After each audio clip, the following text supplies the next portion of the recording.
What's up, everybody? So someone asked the question, what role, and I'm going to paraphrase this question, since it's not in front of me, I'm on the phone right now, but what role do you think discipline plays in success? And this gentleman specifically referenced, he's had several deep conversations with people in which some of them characterize themselves as not necessarily possessing much what they would consider discipline, but still having very high levels of success because they simply made themselves do something and they didn't really require overall structure and specific planning, so to speak, to reach the level they were at. So what do you make of this? The concept of discipline in itself, I consider it, as I told him, I consider it fairly axiomatic that if you want to do something, you have to be consistent in doing it. The universe of in itself, and I mean that quite literally on both a metaphysical and practical level, everything in the universe that exists, we recognize it because it has form, it's a pattern, it's something that repeats. You could consider that a metaphysical representation of discipline. If you didn't have discipline, you would have chaos. You would have something that is formless.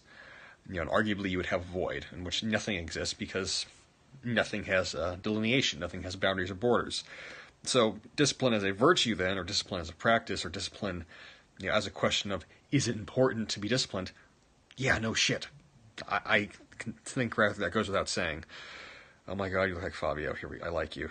Great, here we go with these.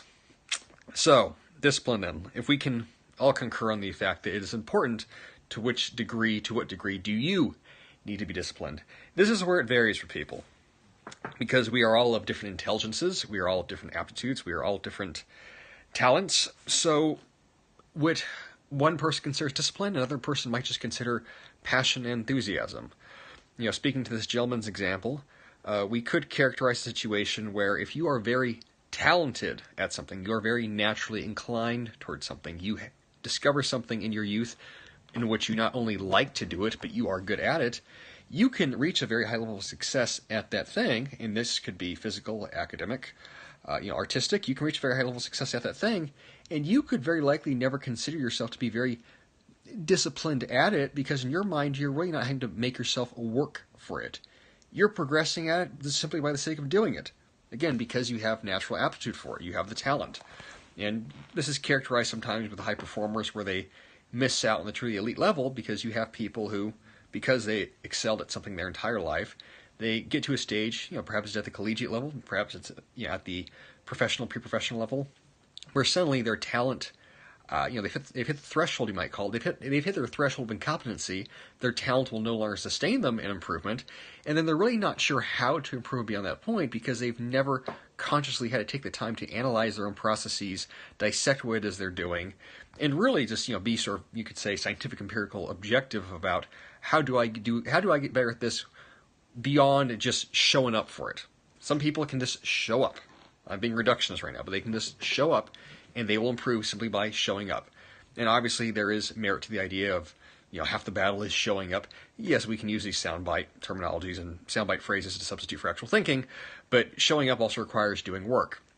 One of the points that is made in the 10,000 hour plus rule, and I forget the gentleman that actually devised that research. He's not an American. It's funny, I just listened to a podcast by him a few weeks ago, and his name completely escapes me. But the gentleman that originally did the research on the 10,000 plus hour concept, he did it on a study of musicians, if I recall this correctly. And essentially what was found across this research over time was that it was not just a standpoint of how many hours people spent doing things, but the conscientiousness that they put into those hours of, purposeful practice is the phrase now used, or intentional practice, or we could use the term conscious practice, or just aware practice, where it's not about how much you do something, not just about how much you do something, not exclusive to that, but how it is that you're doing it and your mental approach towards it. And all that said, what does that mean?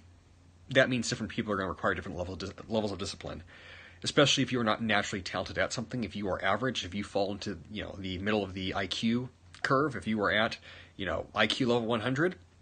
And you know it, or even below that, or even maybe you're one deviation above that, it's going to take more discipline most likely, because it's more unlikely that you will be, quote-unquote, naturally good at something. You'll have things that you are inclined to do, but you will not do them to such a level that it is impressive. To get impressive, it's going to take conscious work. It's going to take you really studying it. There's lots of ways to study, analyze, and break things down. So the people that end up deferring to discipline are the ones that need it most. myself personally, and I think I said this in an email recently, maybe not, but myself personally, I don't consider myself disciplined. By external perception, people would consider me disciplined. You get up every day, you work, you write, you maintain, the social media presence. I can never tweet that much. I can never write as much as you do. Ride, not write. I can never go to the gym as consistently. You eat really healthy. Yes, I do all these things, but it doesn't require discipline for me. It is my way of being. I like doing them. I have an enthusiasm for them, so it doesn't really take much in my mind to make myself do them. It is beyond the level at that point. It's highly internalized. Do you have an MA? No. Anders Ericsson, thank you. Jesus, why did I forget that? My God. I literally referred that podcast to like 5 different people. Anyway, yes, Anders Ericsson was the man's name. So, discipline relative to yourself, what does it mean to you? You have to be objective about, Anders Ericsson, you have to be objective about essentially your own state of need and your own state of capability. One of my friends when I was in college, she's a real estate agent now, but she was a dancer, and she was not not a bright girl. She knew that she was not academically gifted, and she was not physically talented too much, and she was aware of it. She was very, very aware of it. She was aware of it in the level that a illimitable man characterizes people who are sometimes of, let us say, lower IQ, that they are aware of the fact that they don't possess the intellectual capacity to understand things at a high level, but because they have that awareness, they're able to compensate for it by an extreme degree of, one, just acquired wisdom, and two, they become very reliant upon just necessity of work and, sort of heuristic knowledge, you might call it, and they're able to excel and succeed because they have an obsession and, essentially cultivate a sense of almost psychopathy where they're going to get good at something and do whatever it takes. That attitude, you don't always find that with very intelligent people. Intelligent people are very, very prone to overanalysis and very, very prone to sensitivity oftentimes. They very often have an ego wrapped up in their intellect. They are people of mind and only the mind, and they're easily thrown off. This girl in particular, though, she was not that way. She was able to both work and study and get herself to not a high level, but a respectable level. And she ended up going on to have success in the artistic field just because she stood out for her work ethic and that she would essentially do anything to succeed. And that's perhaps a non-relatable example to some of you, but it's I think, relatable example in the sense that if you don't have the God-given gifts to get by, well, then you have to make up for it with work, pure and simple. And that work will take discipline, to simplify things down and make a point. So relative to the role discipline plays in your own life, you're going to have to decide that for yourself. It can be said pretty eternally that if you want anything, you're going to have to work for it. That's not a profound idea too much. A strong idea, but not a profound idea. Any thoughts, people? That's all I had to say about the subject. It was a good question.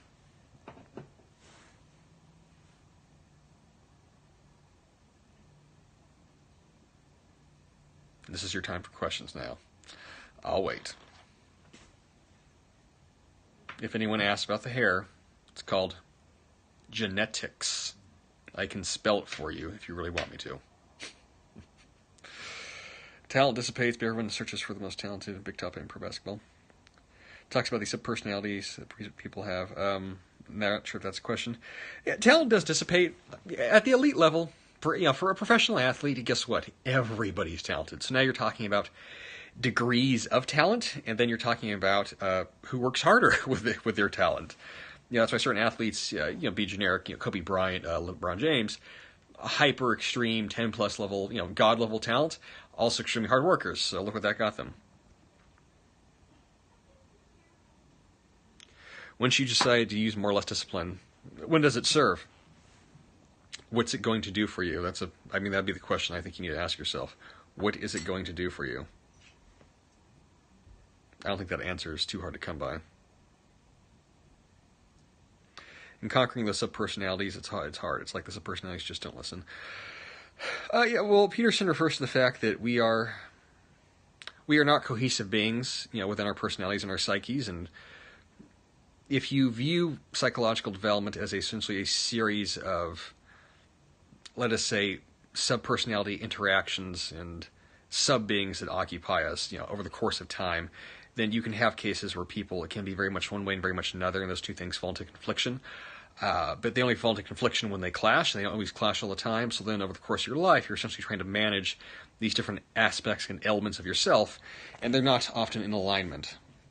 Part of the idea of self-actualization or self-transcendency is that you are able to align the different elements of yourself in a way that works cohesively, and they're no longer in conflict. And that's obviously hard to do. People spend their whole lives doing that.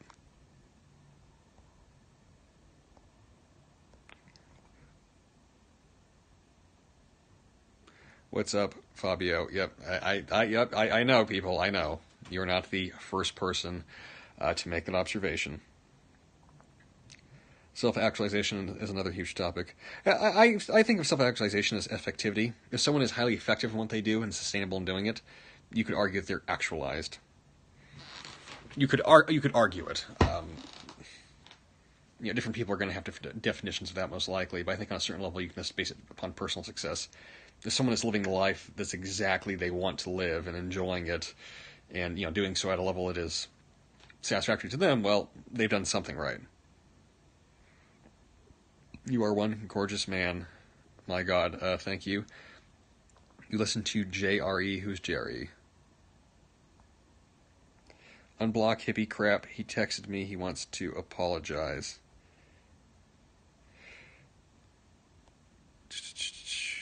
Look at that sexy Tarzan something. I'll unblock him after the Periscope is done. Yeah, guys, I've said this before. Some of you, do this thing where you want to be sarcastic or you think you're, I guess, being funny, and I have no idea if it's trolling or if it's just, commentary and banter. And obviously I'm trying to deal with, text going across the screen, so I just block and block and block and block and block if I get slightly annoyed. And sometimes that has casualties of people who are God-honest followers. This is not the format to be sarcastic in, seriously. I'm trying to speak and you're trying to, snap off, I guess, what you think are witty tweets with 140 characters. There are better places to be witty. Seriously.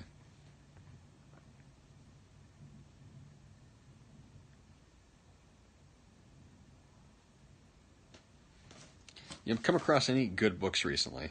Yeah, I started reading this one called Balanchine and the Lost Muse. George Balanchine was the greatest ballet choreographer for the 20th century, and I was unaware that he had a first love of his life who was the inspiration and foundation for essentially all of his art that he ever created. So, very good book. You gotta use discipline and not block people because you don't like the... what the fuck are you referring to? Have you read Pearson's new book? I have not read Pearson's new book. I have it in front of me, actually.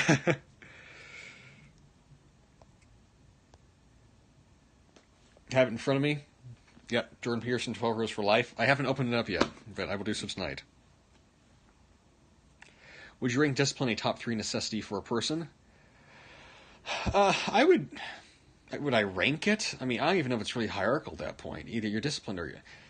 If you don't live a life with any sense of discipline at all, there are consequences across all levels of being. So ranking it almost seems... ranking it seems insufficient to the necessity of it. I don't know that you can stay alive and not be disciplined in some sense or another with what you do at all. So, if that answers the question. I mean, if I was to rank it, do you need to be disciplined? Yeah, I would rank it as like being, fucking arguably number 1, 2, or 3. You could interchange it through there. The Power of Habit, read it. Yeah, I read it. It was an interesting book. I didn't find it, particularly noteworthy, but, a lot of people, it's a good book. It is a very good book. It essentially just makes the point that your habits, guess what? They shape you. Your habits matter. Your life is essentially defined by what you do habitually, so you can view habit as discipline if you want to say it that way. Not groundbreaking. Yeah, it wasn't groundbreaking. Would you say discipline is tied to moral value? I would say discipline is an amoral quality in that you can be disciplined in both good and bad things. You could certainly tie it to morality because morality is doing the, let us say, right thing in doing it in spite of opportunity to do the wrong thing, in doing it in situations when you could be wrong, but you choose to act virtuously. And that does require discipline because it is quite easy at times to sin, to use that word. And there is such thing as a loss of virtue by way of lack of discipline. So, is discipline a moral quality, by itself? No, but then, I'm also isolating it in the singular, and I am speaking of it in almost like a postmodern sense, where I'm making it relative, non-relative. So, I mean, you have to take all into account. Yeah, I'm kind of lost in thought now thinking about this. Is discipline a moral quality, yes or no? It's a good question. You can consider it yes from a certain perspective. You consider it no from another. Did you end up putting together a book list? No. I've tried to put together multiple book lists now, and that will come eventually, but not that soon. Serious question, do you find women to be receptive to your chest hair? Yeah. Yeah, I do. I've said this before, henceforth why I don't necessarily talk about the subject. I've never struggled to attract female attention. I am, let us say, an ethnic-looking Caucasian man that's over 6 feet in height, and pretty muscular in shape, and, if I was to be really fucking arrogant, I would, narcissistically rank my own features and attractiveness as being like a fucking 10 plus on a scale of 1 to 10, so no, I don't struggle to attract women at all. And my physical features thereof, I don't really think about it. Do you speak fluent Spanish? No, I do not.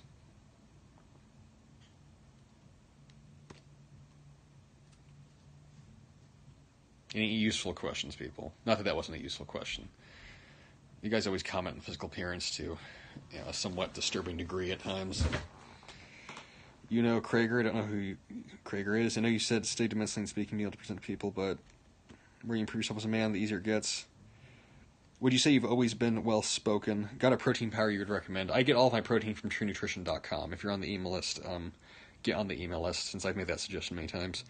Would you say you've always been well-spoken? No. No, my social skills are learned. As a youth, I was not well-spoken in the sensibility that I was very socially awkward, if not academically gifted in speaking. Hello, Jesus. Hi. Oh my God, you guys. That said, relative to my social skills now, and block you too. Relative to my social skills now, because of my personal training background of having worked with clients and having had, as I've said, so many thousands of hours of conversations and interactions over so many years, my social skills are pretty high, and that's resulted in my verbal IQ being pretty well developed. I think. I'd like to think. That's my own bias talking. Perhaps it's undeveloped. Haha, you fuckers with the comments kill me sometimes. Yeah, I have to take all in stride. Have you tried CBD oil? No, I haven't, but I actually did order some, so it should be arriving, I think, this week. I'll let you guys know how that goes. I'm curious as to what the effects will be. You can develop IQ? No, you can't.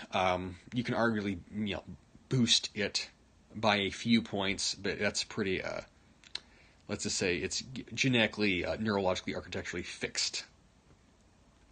You're either, IQ is, IQ, I'd almost equate to being tall. You could arguably add an inch or two by standing up straighter, but you're either tall or you're not, and you're either smart or you're not.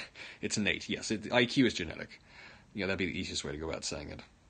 And the research has pretty much bear that out fairly conclusively, that, despite upbringing, differences in upbringing, environment, so on and so forth, that, high IQ children come from high IQ people, and high IQ is a heritable trait. Have you observed a correlation between discipline and assertiveness?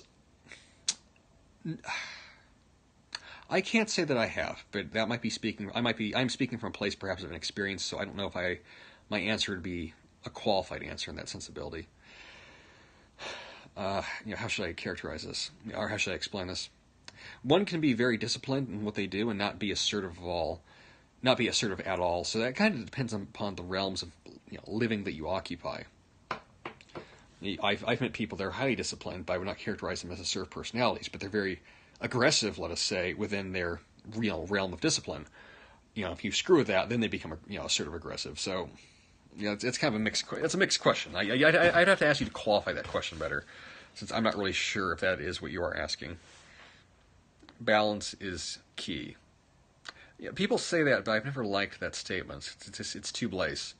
It's one of those things it's one of those intellectual, non-intellectual statements. Balance is key. Balance is crucial. It's all about balance. Meaning what? How's the Immersion Forge? Immersion Forge was amazing. I would highly, highly, highly recommend that for all the gentlemen. Could not recommend that enough.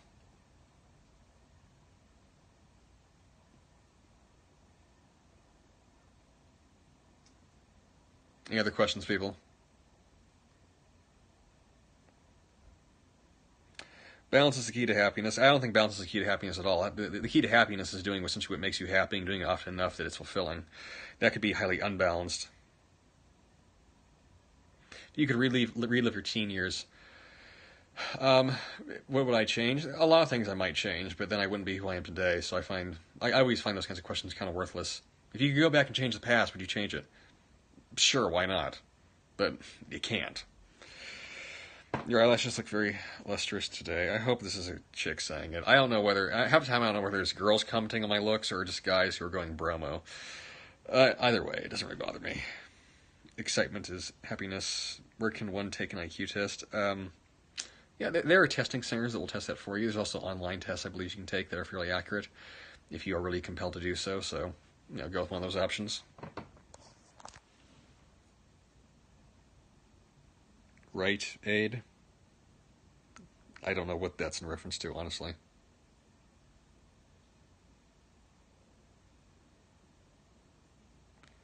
What would you recommend? I'd recommend the Immersion Forge with Ivan Throne. Best dietary advice you have? Best advice for diet would be to educate yourself and take control of your own health. And not believe anything gurus fucking say at face value, because that's not how knowledge works. That'd be a recommendation. There's an app that's supposed to be pretty accurate for IQ. Yeah, I'm unfamiliar with it. Getting my IQ tested has honestly never interested me at all. I know that I'm smart, and I've always been smart. My aptitude for understanding things and learning has always been a few levels above everybody else that I've known. And in school I was in the more advanced classes or the higher placement classes, et cetera, et cetera. So I guess the confirmation that, oh yes, your IQ is, I don't know, 125 or 115. I don't give a shit. Do you sleep at altitude for that skin? This is called, I'm going to spell it out for you guys. It's spelled GENETICS.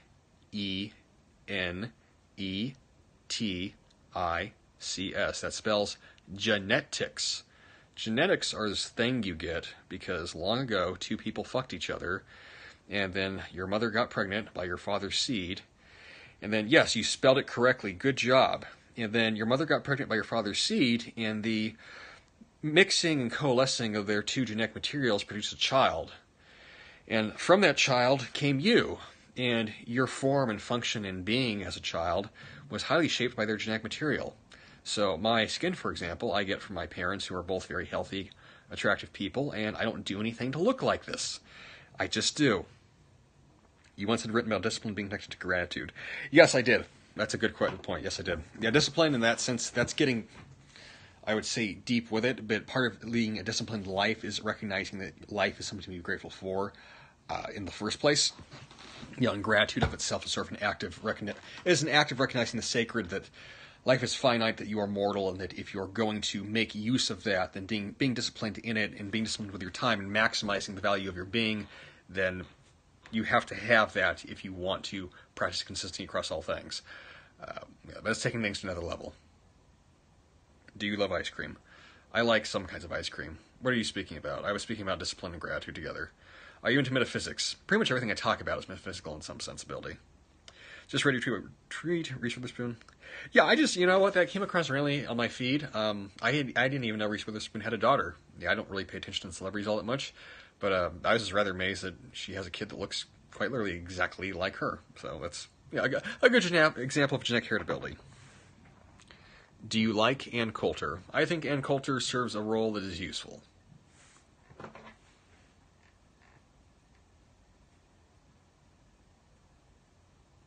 You guys ask the most random shit sometimes. Any other questions, ladies and gentlemen? She's smart. She is certainly bombastic and polarizing, and I know people hate her, but yeah, don't think anyone would disagree that I don't think anyone would disagree with the idea that she's not intelligent. I'm of the mindset that to reach a certain level of success in life, especially when you're talking about social success sustained over the long term, you can't be dumb and do that. Do you believe in heaven? Yes. Do you believe in MBTI types? Do I believe in MBTI types? That's a good question. What do you mean by belief? MBTI types seem to hold relevance and usefulness, and there's certainly something to that, sort of system of testing and, paradigm of viewing personality. Whether I believe in it as being 100% absolutely true, incontrovertible, no, but then it's also not model. It doesn't model itself that way. So, do you believe this in the science backing it? I think MBTI testing is reasonably accurate enough that you can draw estimations from it. When it comes to personality, I don't think it's reasonable at all to expect that to be a wholly scientific empirical process, simply because human beings are always in a state of fluctuation.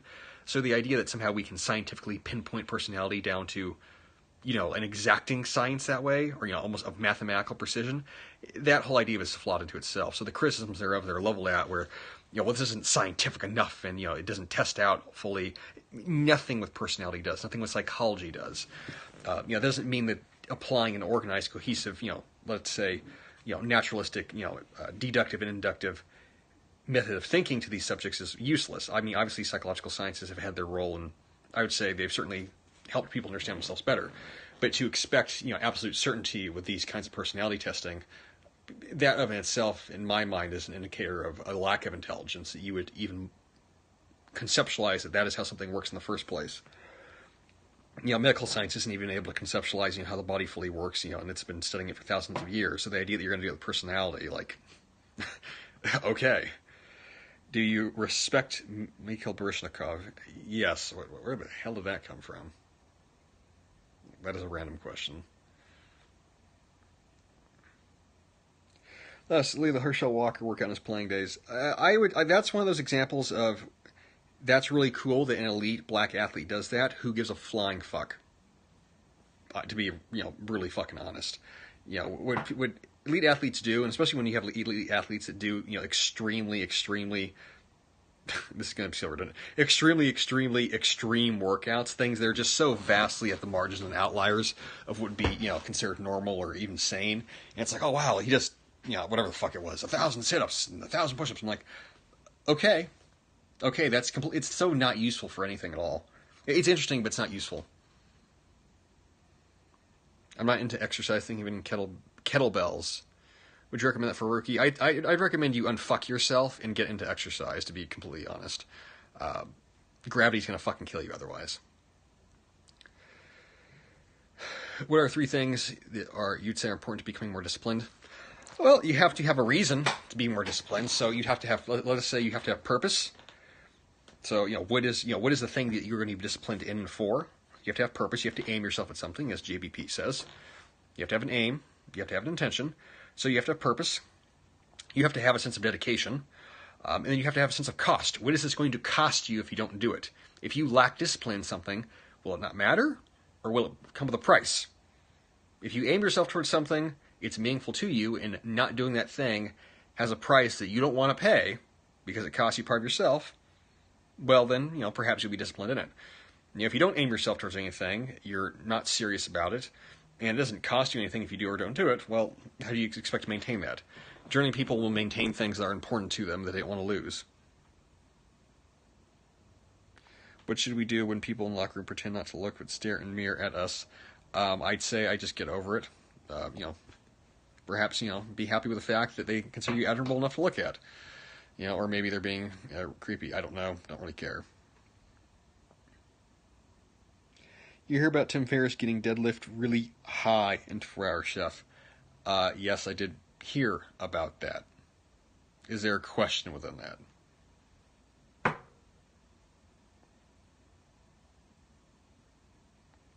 Starting my job as a middle school to high school tutor this week. Any advice making impact? Yeah, if you're working with kids, understand that everything you fucking say to them and everything you model, they will take it upon themselves and internalize it and either do the opposite or try to copy you. So be very, very, very aware of that. Do you smoke weed? No.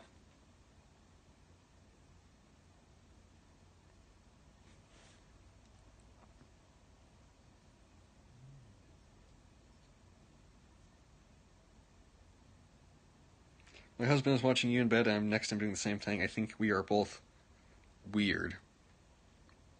That's certainly an interesting bonding activity for the two of you as a couple. I commend you. How do you instill discipline in people you care about? You don't. If it's a child, that's a bit different, but if it's an adult, all you can do is provide a model for them. Best way to learn about personal finances? If I was to suggest something, I Will Teach You to Be Rich by Ramit Sethi. That's a great book. Really, really good book. Another really good book, Millionaire Fastlane. Yeah, that's another one you could purchase. What's on the bookshelf right now that I might offhand recommend? Dave Ramsey. All of his stuff is good. I got a whole bunch of his books right there. Yeah, I mean, learning about personal finance. Yeah, I've said this before. Times and periscopes and in tweets. Changing your financial health is really dependent upon how you think about wealth and money and the value of time. So you kind of have to start there. Everything beyond that, in my mind, just becomes details and strategies.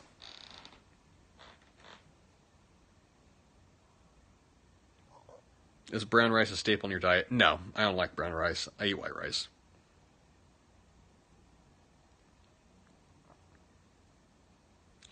What is a 7-letter word containing thousands of letters in it? I don't know. I've never been good at riddles. What books would you recommend in helping improve your attitude towards life? I don't know. What's your attitude like now, honestly? Do you like Chipotle? I fucking hate Chipotle. Fuck Chipotle. Fuck them. Fuck them. Fuck them. Fuck them. Fuck Chipotle. If I ever get asked that again, that's going to be the response. So you believe in the afterlife. I believe that death is not an end point because nothing in the universe ends fully because things always change. And energy is not created nor destroyed. It's simply transformed. So, whether that qualifies as an afterlife in the human conceptualization that we're all going to be walking around in a bunch of fluffy fucking clouds, fucking virgins, probably not. But, is death a true end point for energy unto itself? No. Do you floss your teeth daily? I do. I'm very diligent about flossing. You all should be flossing. Flossing is kind of good indicator. Flossing is a good indicator of moral failing in people. Because it's one of those things everybody knows is good to do. You should do it. You get told to do it. But nobody does it. Well, I do it, but most of you probably don't. And you will pay for it. Do you drink apple cider vinegar? No. What genre of music do you listen to when you work out? That varies wildly. I have times when I'll listen to... What genre do I listen to? I never really even think in terms of genre. I listen to artists. I'll have times when I listen to A Perfect Circle. I'll have times when I listen to Johnny Cash. I have times when I play Lana Del Rey on repeat for an hour and a half. So that really depends upon my, my psychosomatic state on any given day, what I feel is suitable for my training session. Do you condition your lashes once a day or once a week? Yes, I condition them with a stem cell fluid that I get from my secret Rothschild trust fund Jew account that pays for all my bills. So, yeah, that's what I condition them with. That's actually how I make my money. All the Jews in the world have a secret Rothschild trust fund that just fucking pays us gazillions of dollars. And then we just work for the fucking hell of it to maintain appearances. That's my story, and I'm sticking to it. Knew it. Yep. I know. It's so fucking great, guys. It's so fucking great. Literally, I profit from literally every fucking thing that happens. Doesn't matter who wins the presidency. Doesn't matter what the economy goes, whether it goes down or up. Doesn't matter anything what fucking happens. It's just that Jewish trust fund that pays for all your shit. It's a secret, though. I just let the secret out, actually, so you can't tell anybody about that.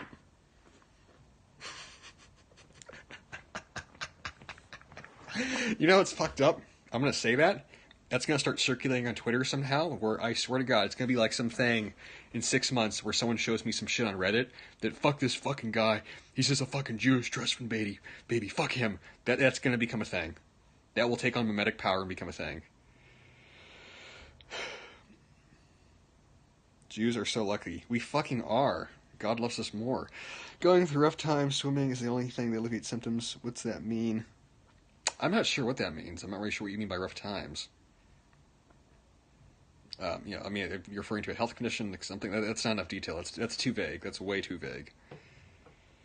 Would you recommend as the best exercise routine if you only have 3 minutes a day? The best? Well, that's going to be dependent upon your need state. Best is, contextually relevant. That said, would be effective. Something that incorporates compound movements, so it could be a total body workout. That's 3 exercises.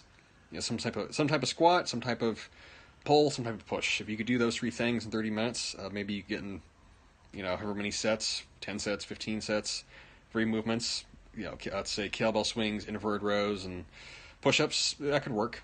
Squat, bench, deadlift? No, I would not just say only squat, bench, deadlift for reasons which I know we'll not expand upon here. How important is it for a man to develop some type of creativity? Creative hobby. You know, creativity is, I would argue, also very genetic. Some people are highly creative thinkers. Some people are highly practical, and creativity doesn't really manifest itself in them so much. So that depends. I think all men should do something that challenges their intellect and challenges your cognitive capacities. Do something that does that for you, that is fulfilling. Whether that's creative or not, it's hard to say. You know, one man's sense of creativity is another man's sense of, you know, fucking pain. Did you like the book Anti-Fragile? Yeah, I did. Don't touch those lashes. This is going to become a fucking thing now, you guys. This is going to become a thing. This has become another fucking mimetic idea. It's going to become a thing. The Jewish Trust Fund and the fucking lashes.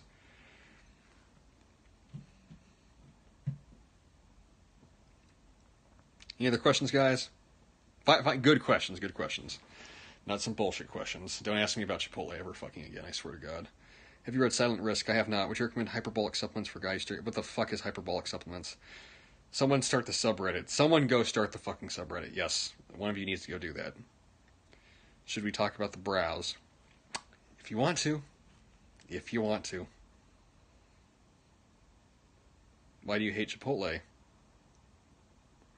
That should be self-evident. If it's not, you need to do your research. Brows are guys.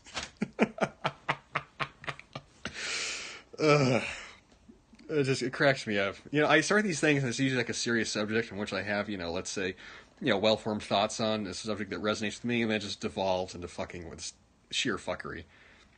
Have you ever heard health is 80% diet, 20% exercise? Do you agree? I don't agree with that statement, and I'm going to end it here. Is chlorella a good supplement? Can be. I don't recommend it offhand. If you want to experiment with it, go ahead. But speaking to the diet and exercise question, that's a common one where, let's just say, results are 80% training, 20% diet. I've never liked, again, that's an example of, like, you know, sort of a heuristic, you know, pseudo-intellectual idea that, yeah, it makes things, it's a wise idea. It's wise, and obviously it conveys the fact that, yes, diet is important, more important than exercise. Diet's 80% of the equation, exercise 20%. You know, but on the standpoint of, you know, truly optimized, you know, health, where you have to understand what you're doing, it's 100%. Your diet, highly. What are a few books you'd recommend? I don't give out book recommendations the same way I don't give out recommendations about what women I think are attractive, not attractive. I know it's not helpful, but I never know what to recommend for books because personalities are so different in what people respond to. So, yeah, at some point I will release a book list of books that I like, but it's not going to be a recommended list. It's going to be books that I like that perhaps you might like, and maybe a little beyond that you'll find them useful. But speaking to the diet and health aspect, your entire physiological function is going to be guided by how you eat, but then your entire physiological state of, you know, your entire physiological let me say this. Your entire physiological state on a day-to-day basis is guided by your nutrition. Your entire physiological functionality on a day-to-day basis is guided by your lifestyle and how you train.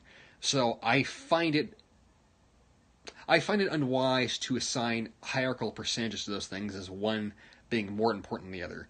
You know, from perspective that they form a cohesive whole. They form a cohesive whole, and you need to do both of them if you truly want to be in a optimal state of health. You know, plus at the same time, you can find people that will defy. You can find people that eat healthy that still get sick. You can find people that exercise a lot and eat unhealthy, and they're in supreme health, and it doesn't seem to affect them for a long time. There become so many exceptions and, you know, just variations on that, you know, so rather than, you know, assign it to the percentage value, which in itself is incredibly arbitrary and meaningless, let's just say they're both equally important, so do both.